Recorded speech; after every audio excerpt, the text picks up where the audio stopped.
The artist pranced around the stage singing enthusiastically. Singing enthusiastically. अब देखो ध्यान से देखना, यहां पर क्या लिखा है? pranced, Pranced, और इसी के नीचे अंडरलाइन दे रखा है उसने. The artist pranced around the stage singing enthusiastically. ध्यान से सुनना, आपसे पूछा है कि pranced इसमें नाउन है, एडजेक्टिव है, एडवर्ब है, वर्ब. क्या चीज आपको लग रहा है? ये देखना ध्यान से. ये आर्टिस्ट है, ये डियर आपका क्या है? सब्जेक्ट है, डूअर है आपका. ये क्या है तुम्हारा? सब्जेक्ट है, डूअर है. हमेशा याद रखना, सब्जेक्ट के बाद दो तरीके की वर्ब आ सकती हैं. या तो वर्ब की फर्स्ट फॉर्म आएगी, सब्जेक्ट के बाद या तो वर्ब की फर्स्ट फॉर्म आएगी, या फिर सब्जेक्ट के बाद वर्ब की कौन सी फॉर्म आएगी मेरे शेर? सेकेंड फॉर्म आएगी. जब भी सब्जेक्ट के बाद वर्ब की फर्स्ट फॉर्म आएगी, जब भी ये कंडीशन होगा तो समझ जाना टेंस कौन सा होता है. उसमें टेंस होता है प्रेजेंट इंडेफिनिट टेंस. कौन सा? Present indefinite. और सब्जेक्ट प्लस V2 होगा तो कौन सा टेंस होता है मेरे शेर? Past indefinite tense. कभी भी आपसे कोई स्टूडेंट बोले या आपके दिमाग में हो कि सब्जेक्ट के बाद वर्ब की थर्ड फॉर्म भी आती है, तो वो गलत है. कभी भी सब्जेक्ट के बाद वर्ब की थर्ड फॉर्म आती ही नहीं है. कभी भी सब्जेक्ट के बाद वर्ब की थर्ड फॉर्म आती ही नहीं है. तो यहां पर ये प्रांस्ड तुम्हारा क्या है डियर? वर्ब है. सब्जेक्ट के बाद वर्ब की सेकेंड फॉर्म. तो आसानी से, बहुत आसानी से आप इसको क्रैक कर सकते थे. अब मैं आपको एक चीज और यहां पर बताना चाहूंगा. The artist pranced around the stage singing enthusiastically.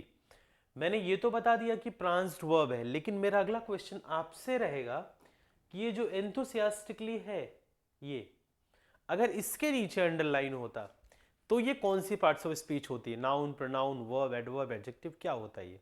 इसका आंसर आप वीडियो एंड होने के बाद कमेंट बॉक्स में देना, वो मुझे पता चल जाएगा कि आपने वीडियो सीरियसली देखी है कि नहीं. सेकंड क्वेश्चन पर आते हैं.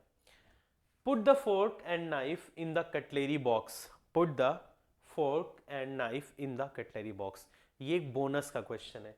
पूछा है कि इन जो है, इन, ये कौन सी पार्ट्स ऑफ स्पीच है? In, of, into, on to, over, upon. ठीक है, ये सब क्या होती हैं? प्रीपोजिशन होती हैं. ये एक बोनस का नंबर है. मेरे अकॉर्डिंग दोनों क्वेश्चन बहुत ही आसान था, आप आसानी के साथ ले सकते थे. आते हैं क्वेश्चन नंबर थर्ड पर. ठीक है, देखते हैं क्वेश्चन नंबर थर्ड कौन सा है.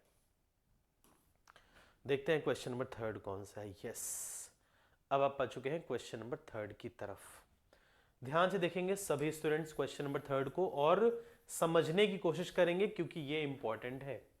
She came slowly up to the main door.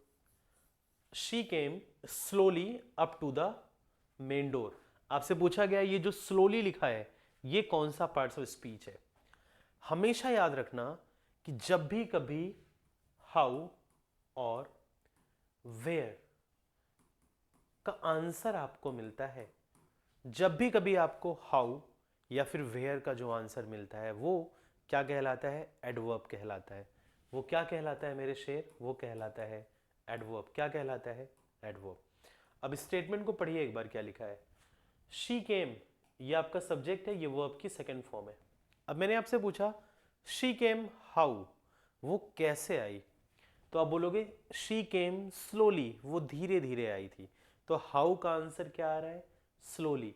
और हाउ का जो आंसर होता है वो मेरे शेर क्या होता है? एडवर्ब होता है. तो यहाँ पे राइट आंसर क्या हो जाएगा? एडवर्ब. हमेशा याद रखना. ठीक है. अब अगर मैंने आपसे यहीं पर पूछा, मैंने पूछा she reaches home. She reaches home.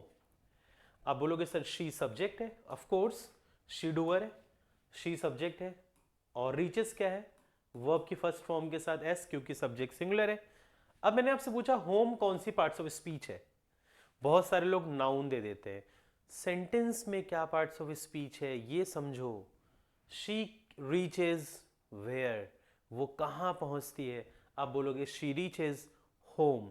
तो वेयर का जो आंसर होता है वो मेरे शेर क्या कहलाता है? एडवर्ब कहलाता है. तो यहाँ पे होम नाउन नहीं है आपका. होम क्या है आपका यहाँ पर डियर? यहाँ पर होम आपका एडवर्ब हो जाएगा. राइट.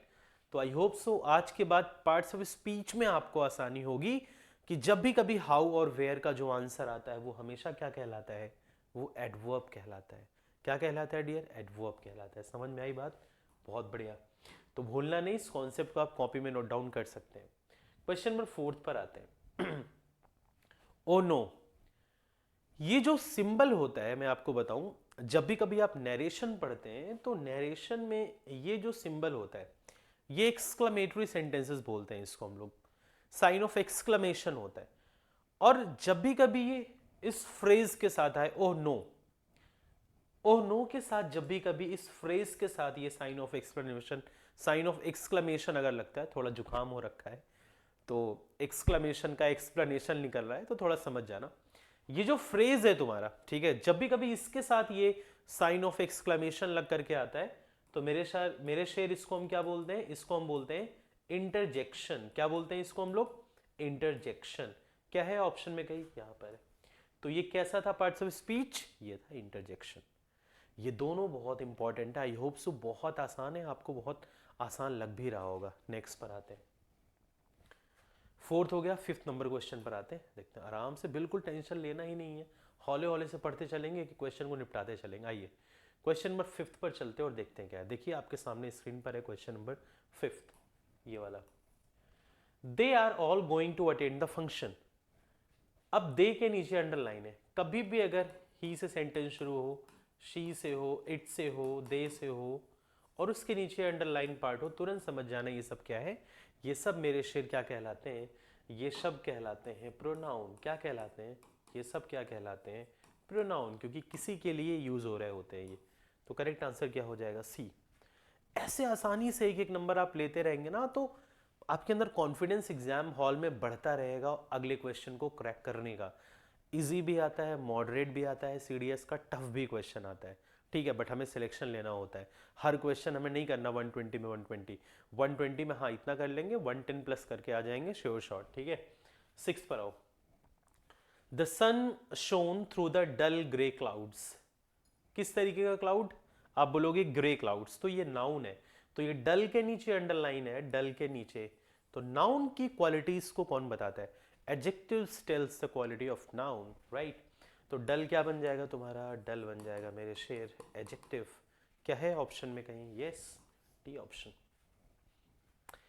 बहुत आराम से, आसानी के साथ आप इन क्वेश्चन को क्रैक कर सकते हैं, ट्रस्ट मी, बहुत ही आसानी के साथ, ठीक है।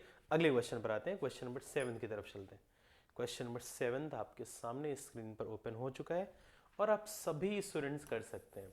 देखो क्वेश्चन नंबर 7 पर आते हैं और समझने की कोशिश करते हैं। आओ, क्वेश्चन नंबर 7 क्या कह रहा है? The principal is presiding over the meeting.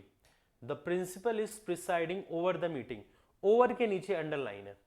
Over हमेशा over, in, onto, upon, ये सब लिख लो कॉपी में, ये सब प्रीपोजिशन होते हैं। तो है कहीं पे ऑप्शन में? Yes, D option. तो ओवर क्या है आपका? सीधा प्रीपोजिशन है ना, ठीक, करेक्ट। जैसे कहते हैं this book is over the table, तो ओवर उसमें क्या है? प्रीपोजिशन है। 8th में आओ। Cash machines permit people. Cash machines ये तुम्हारा क्या है? सब्जेक्ट है। और मशीन्स एक से ज्यादा है, प्लूरल, तभी वर्ब यहाँ पर क्या है तुम्हारी? प्लूरल। और प्लूरल वर्ब में कभी भी हम एस और एस ऐड ऑन करते ही नहीं है, तो ये वर्ब है ऑप्शन में कहीं? ये है। ए ऑप्शन आपका राइट आंसर हो जाएगा। ए ऑप्शन क्या हो जाएगा आपका? Right answer. 9th number question पर आते हैं और देखते हैं क्वेश्चन नंबर 9 क्या है। आ जाओ भाई, क्वेश्चन नंबर 9। उम्मीद करूंगा क्वेश्चन नंबर 9 को आप सेकेंड्स में फोड़ देंगे, क्योंकि मैंने आपको कॉन्सेप्ट क्वेश्चन नंबर 2 में ही इसका बता दिया है। इसीलिए बोलते हैं ना कॉन्सेप्ट स्ट्रांग होना थोड़ा ज़रूरी होता है, क्योंकि सेम टाइप के क्वेश्चंस आपको मिल जाते हैं। अब देखिए, the novel is loosely based on his childhood in England. यहाँ पे क्या लिखा है? यहाँ पे लिखा है लूजली। अब आप मुझे एक चीज बताओ, लूजली कैसे? हाउ और वेयर। हाउ और वेयर का जो आंसर आता है, कुछ देर पहले मैंने आपको क्या बोला, इसका जो आंसर आता है हाउ और वेयर का, वो क्या बनता है? आप बोलोगे वो बनता है मेरे शेर एडवर्ब। क्या बनता है वो बनता है adverb. The novel is how based. कैसे बेस्ड है? लूजली बेस्ड है। तो कैसे का आंसर क्या बनेगा? एडवर्ब। बी ऑप्शन आपका राइट आंसर हो जाएगा 9th में। 10th में आओ। Since children have so much homework to do, their play time is very limited.